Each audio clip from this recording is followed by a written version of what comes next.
yaa dubartii. Dubartoota keenya warra biyya keessaa maal isiniif taheen gadda keessan ibsaa. Nuti Oromoonni biyya alaa keessaa isin bira jirraa onnee keenya keessaa. Haala itti jirtan isa Oromiyaa keessaa addunyaa guutuuttis isiniif beeksisaa. Waan dubartiin taateen isiniif odeessaa. Mootummaa ce'umsaa biyya keenya keessaa mee nurraa buqqisii yaa Rabbiin dandeessaa. Waan dubartiin taate beektaa mee Abiyyi. Dubartiin haadha warraa, dubartiin ilmoo kee, dubartiin obboleettii, dubartiin haadha kee isii waggaa 7 siif dhaamte aangoo kee. Dubartiin haadha kee isii waggaa 7 siif dhaamte aangoo kee. Kabaja sii dhabdee mirga sii sarbitee gudeeddaa labsitee afaaniin faarsitee sobdee fakkeessite. Haadhaaf ilmoo adda baaftee kaan ulfa garaa baaftee gudeeddaa nu affeertee rasaasaan nu ajjeeftee. Afaaniin nu faarsaa walqixxummaa labsaa mirga keenya cabsaa kun maddisaa eessaa.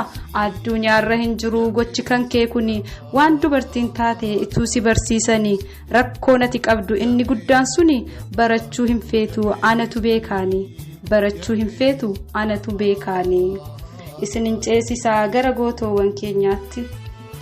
Jawwee koo goota sanyii leencaa siif hin malu kuni shirri siif xaxanii. Badii maalii qabdaaf mee kan si hidhanii. Jara ifatti baafteetu dukkana siif filanii. Akka qaroo Oromoo taateetuma beekanii. Si qofaa miti barkan jarri hidhanii. Miiliyoona 50 sammuudhaan hidhanii. Ija isaa jaamsanii gurra isaa duuchanii. Kanatu beekanii gubaarratti gubaa nutti dabalanii. Hacaaluun kan du'ee dhugaa dubbachuuni. Atis kan hidhamte dhugaaf falmachuuni. Maali gaalammii koo dhugaa yoo dubbatan yakkamaa tahanii. Sobaan jiraatanii jirra jechuu mannaa akka hacee du'anii awwaalamuu wayyaa. Hacee koonii beektaa akka nu itti jirru. Namni kamuun duhaa kan kee kun hin jiru. Kaan siif wareegamanii tahan kan rasaasaa kaanis hidhamanii gootoowwan keenya keessaa. Kunuu siif xiqqaataa waan ati nuuf taate. Ati Oromoof qaalii garuu kan rasaasaa taate. Ati Oromoof qaalii garuu kan rasaasaa taate. Nuti garuu jirraa alaa siif otwaachaa geenya addunyaa guutuu waa'ee kee falmachaa. Beeksifne hundattuu akka goota taate ituu kana kaatee ija keetiin laalte. Nan duheeyyuun jettu dhugumaan booqatte. Nan duheeyyuun jettu dhugumaan booqatte. Anaan kan na dhibee warra saba kaanii haqa isinirraan qabu Jawaar Mohammad kuni. Jawwee ilma sabaa kan sabaaf sablammii kan bahaaf kan dhihaa kan kaabaaf kan kibbaa. Meerree uummanni kibbaa galanni isaa kana qeerroo waliin kahaa falmii keessan ibsaa galata deebisaa.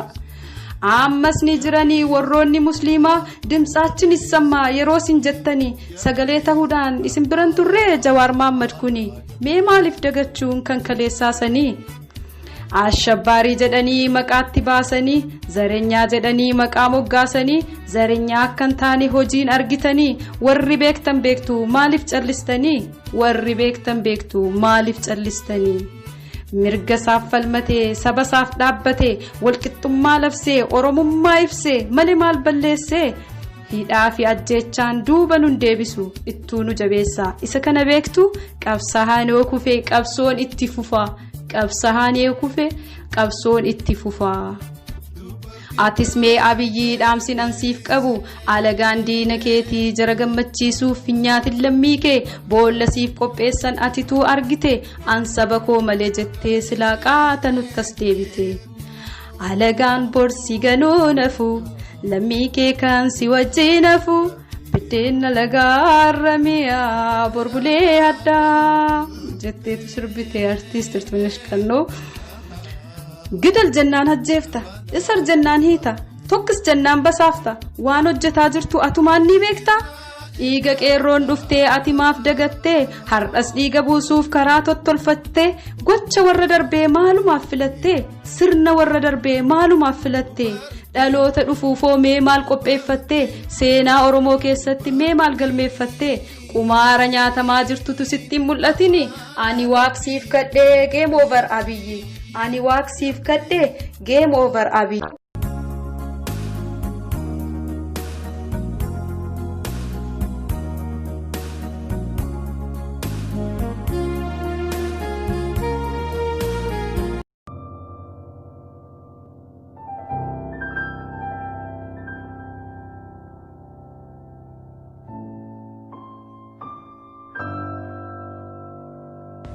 dhiiga kee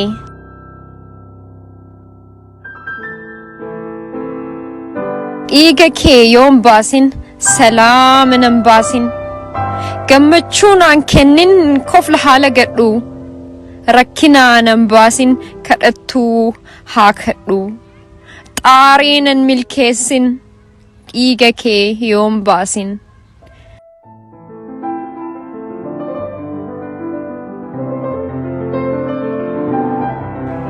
dhiiga kee yoon baasin manaa banna dhuftee halkan nan raffisin lafeen tee na quyxee hacee koo dirri koo nan ciisin dhiiga kee yoon baasin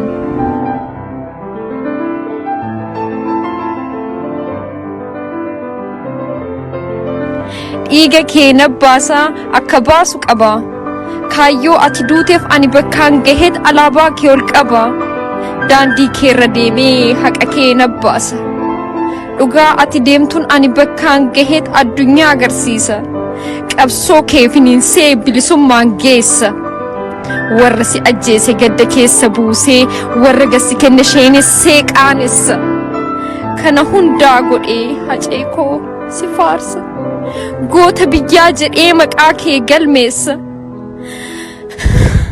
anaafis qabbanaa gaafsan dirraan ciisa dhiiga kee na baasa